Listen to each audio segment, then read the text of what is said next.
حضرت علی بن معبد رحمۃ اللہ علیہ کا کرائے کے مکان سے تحریر کو خوش کرنا۔ حضرت علی بن معبد رحمۃ اللہ علیہ ایک محدث ہیں، فرماتے ہیں کہ میں ایک کرائے کے مکان میں رہتا تھا۔ ایک مرتبہ میں نے کچھ لکھا اور اس کو خشک کرنے کے لیے مٹی کی ضرورت ہوئی۔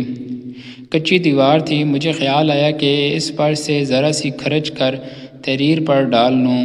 پھر خیال آیا کہ مکان کرائے کا ہے جو رہنے کے واسطے کرائے پر لیا گیا، نہ مٹی لینے کے واسطے، مگر ساتھ ہی یہ خیال آیا کہ اتنی ذرا سی مٹی میں کیا مذائقہ ہے، معمولی چیز ہے۔ میں نے مٹی لے لی اور رات کو خواب میں دیکھا کہ ایک صاحب کھڑے ہیں جو فرما رہے ہیں کل قیامت کو معلوم ہوگا۔ یہ کہنا کہ معمولی مٹی کیا چیز ہے۔ فائدہ: کل معلوم ہوگا کا بظاہر مطلب یہ ہے کہ تقویٰ کے درجات بہت زیادہ ہیں۔ کمال درجہ یہ یقیناً تھا کہ اس سے بھی اعتراض کیا جاتا، اگرچہ عرفاً معمول یہ چیز شمار ہونے سے جواز کی حد میں تھا۔